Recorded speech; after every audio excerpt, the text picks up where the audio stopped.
Hello, good morning. Welcome to today's episode. Today we are going to visit with Jenna Smith.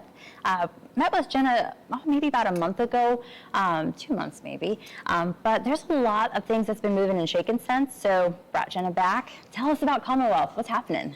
So the Commonwealth is up and running and going great. For those of you who don't know, the Commonwealth is an entrepreneurial ecosystem for underdogs. So an underdog is the person with the grit and the stick-to-itiveness and the passion who wants to, prove something, right? Mm-hmm. And what we see in the community is that underdogs are continuously overlooked and underserved. So at the Commonwealth, we spent the last couple of months really helping underdogs incubate businesses and then getting started in scaling their businesses. Mm-hmm. Over the past 3 months, we've launched the Commonwealth. We had a grand opening, started and finished our incubator, our first incubator session, and have continued growing our mastermind community. Yeah, that's incredible. And I did just hear that space is huge. It is. Huge location. What are you utilizing inside of that space? So there's about 55,000 square feet dedicated to helping underdogs and incubating businesses and growing businesses. We have in that space the Center for Holistic Development, which helps people really deal with their mindset and get therapy. Mm-hmm. We've got Grow Nebraska's in our space, great strategic partner, helping businesses grow. They host bail office hours every week in the space too. We have the region's first Black-owned beauty school in the space, as well as a number of other startups that are there.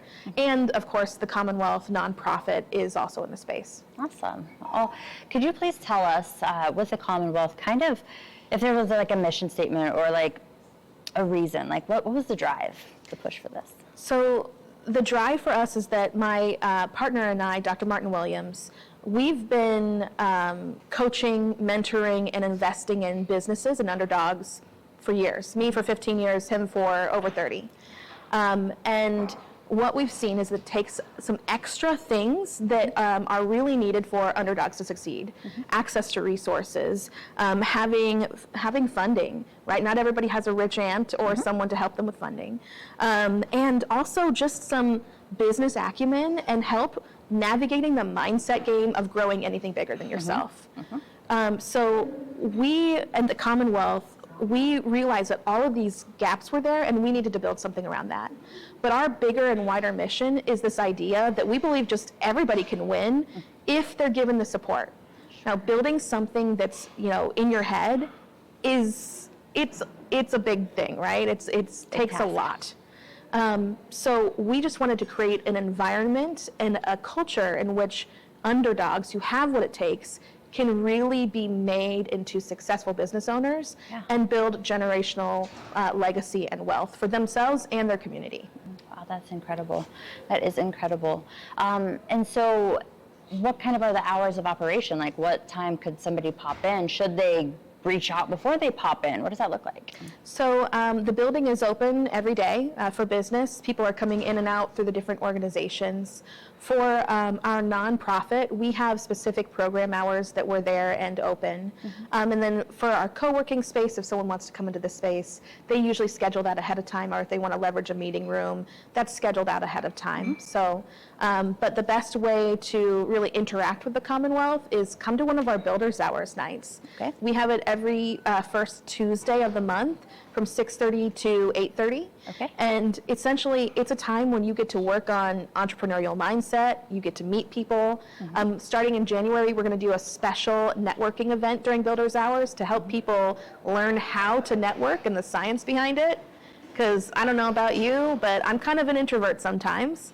And I hate that awkward networking thing. So we have specific Builders Hours where people can come in and get to know us, do office hours, ask questions about growing their business, and learn how to get plugged in. Yeah, that's incredible.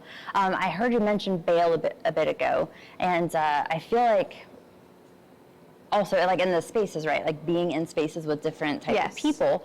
I had never heard of that before, and I think I bumped into Manny or someone was telling me about it.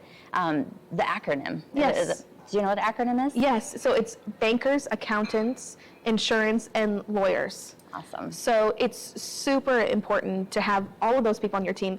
Grow Nebraska does an amazing job of hosting this every single week. Nicola and Samantha from the Women's Business Center do it. You don't have to be a woman to attend. Anybody can attend.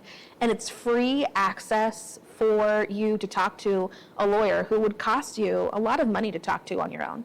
So it's a great resource for the community. Yeah, and really it sounds like anyone who has an idea can get this help to take off. Yep, definitely. Wow, I love that. And so community, being around like-minded people, throughout the 1 million cups interactions I've had, it's definitely helped to inspire me. Yes. Lots of things I would like to do, but I'm that same type of person in the back of my head, like, well, this isn't for me. Like, just be a support role. Like, you don't need to take off. So I'm really, really excited to see, how this all takes off, and all the people that are able to cross that barrier and get some accountability, get someone to kick them into action. Yeah, I think there are so many people that have ideas locked in their head, and they have a question of self-belief, like, should I do this? Do I have the right background to do this? Do I need to go get another degree, right? Or should I just think about it some more? Yeah. And in the world, I think out of the 8 billion people we have, about 7.8 billion of those have ideas locked inside their head that could help someone or impact someone or even change the trajectory of their own life. And yet they're still stuck in thinking mode. So one of the reasons we created the incubator, the Idea Lab, is to help people get out of thinking and get into doing and have the self-belief to know, if I had the idea, then I am the right person to do something about this. Yeah. There's so much of the mind game that is part of the entrepreneurial journey that we don't talk about. And so many people disqualify themselves from the very beginning because they don't even think that they have what it takes. But what I have found is that certainty doesn't come from you knowing something, it comes from doing. So what we recommend to people going through the Idea Lab is that you just start doing step by step. If you have a big problem, we break it down into what's the next step I can take? Great, what's the next step I can take? And that's how we start getting people momentum and out of thinking mode and into doing mode. Yeah, I appreciate that. And specifically, since we're just kind of chatting about Toni right now, I'm really thinking about getting into like a coaching role. Yeah. Is that something that could be utilized in that space? Yeah, absolutely. We have coaches and mentors in residence who are really helping these small businesses to grow. In our community mastermind that we have that meets once a month, we have speakers come in to talk about what they've learned, how they've built what they've built, and their expertise areas. So we're showing the community all of these different versions of success, as well as expertise that they may not be able to get just on their own or watching a TikTok. Yeah, sure. Yeah, and so I kind of muffled up a little bit earlier, but it was really just the idea that being inspired by different types of people has definitely helped even communicate this, because I've really kind of kept it to myself for some time. Yes. Thinking like, well, if you speak it, then you're going to have to do it, and someone's going to hold you accountable, and maybe today is the day Jenna holds Toni accountable. Yeah, so Toni, what are you going to do next? Yeah, I think I seriously need to get over there and look what kind of resources you have for me. Yeah, I mean, I think everybody has a gift and something to share with the world. And it's really about you figuring out how to start and how to keep going.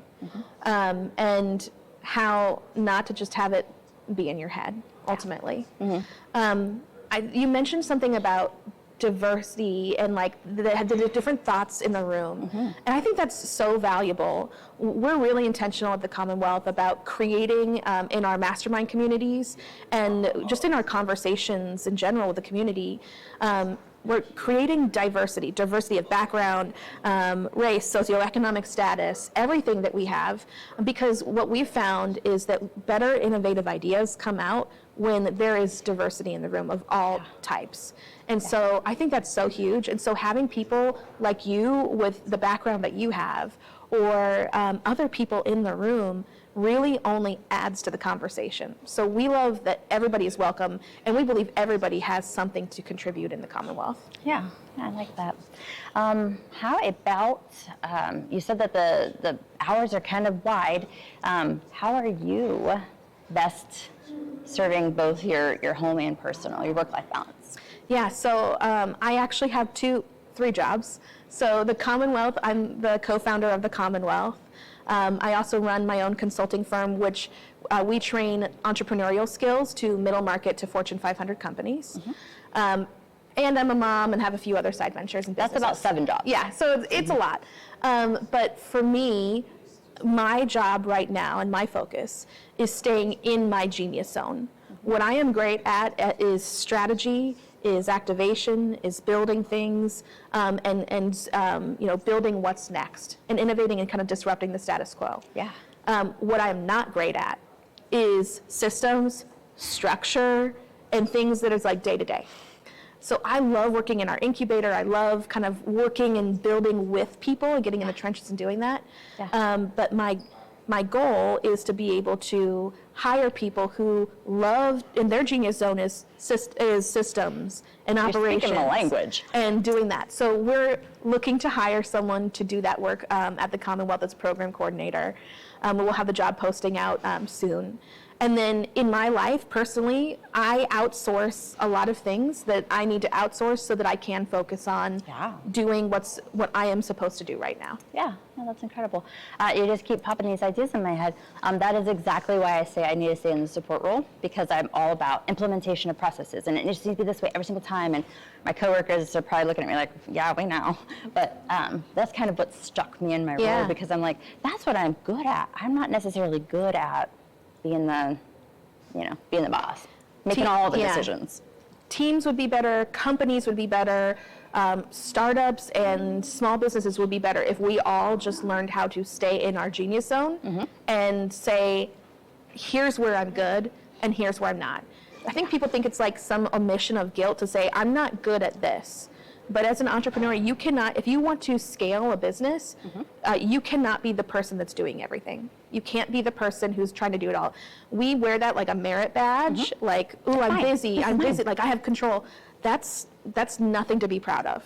So own your space, stay in your genius zone. It's going to give you more energy. You'll be able to go and do the things that you're supposed to do and have the energy for those and not waste your energy on things that don't matter, leaving the things that do matter behind. Yeah. Yeah, I appreciate that. And so I'm going to go back to the networking. Yeah. You said that's going to be in January? Yes. Yep. So our builders hours, first Tuesday of the month, 6:30 to 8:30. We're going to do this networking event during that time where we'll train you on some quick networking tips and skills, and then we will help you actually network in the space. So it's like networking for introverts and people who have never networked. Awesome. Utilizing one of my my team members who's a professional disruptor in my consulting world. We went to a conference this last week. I was speaking at a regional conference, and she worked the room. And then I have another team member who was like, ooh, I don't like this. So we were talking about it on the way home and thought, wow, there are so many people that need to understand how to network. As an introvert myself, I hate that weird situation where you like walk up to a group and they're talking, but you like, how do I, right? And you don't want to be awkward, but like, how do I read the room too? So she's a master that she's going to teach all about that, and it's going to be a great time. That's awesome. Wow. If you need an extra speaker, I'll tell you Ivan from Exchange Bank. Okay. This guy, he works with the Sarpy Chamber. I think he works with the chamber over here too, but that's one of his things that he speaks on as well. Is awesome. That networking. So. Cool. Great thing about this community, we're just connectors to connect everybody together. And yeah, definitely. Yeah. I love how this community does collaborate and connect. And our job at the Commonwealth is really to do, like we have a genius zone too, it's developing people and then connecting people to other people who are doing other great things and other entities that are doing great things. Yeah. So that we can really focus, because Omaha does not need another nonprofit doing all the things. Oh, sure. There's a lot of great nonprofits out there doing all the things. Yeah, I hear you. Well, is there anything else on your radar with Commonwealth that we should keep our eyes out for? In January, we'll be hosting our second Underdog Pitch Night in collaboration with Nebraska Innovation Labs. Okay. So we do pitch tryouts where you can try out, and then we select the top 5 pitches to bring to our angel network that will potentially invest in some of the companies they see. Oh. So that's going to be in January. Don't quote me on the date, but I'll put it out there on the Commonwealth site. Exciting. And yeah, our goal with all of this ultimately is to get more businesses to be investment ready, funding ready, launch ready. And so far, this year, starting in March when we launched, we've gotten about 27 businesses up and started. We've reached over 575 unique businesses, and really just getting started. That's with 2 people doing the work part-time and a team of underdogs who just believe in the mission. So we're just getting started. Watch out everywhere else but Omaha. Love it. Wow. I think that most of us do kind of have a heart for underdog. Yeah. And I just love to see you taking action. Yeah, this is the time. I mean, I know that we don't do everything right. We're learning a lot as we go. I've never ran a nonprofit. I've never ran a movement or done any kind of funding, but we just believe so much in the underdog and the mission, that this idea that everybody can win, that like someone needs to do something, and it might as well be us. And that's the spirit we want all of our underdogs to have too. Yeah, that always takes me back to the Omaha. Yes. Omaha.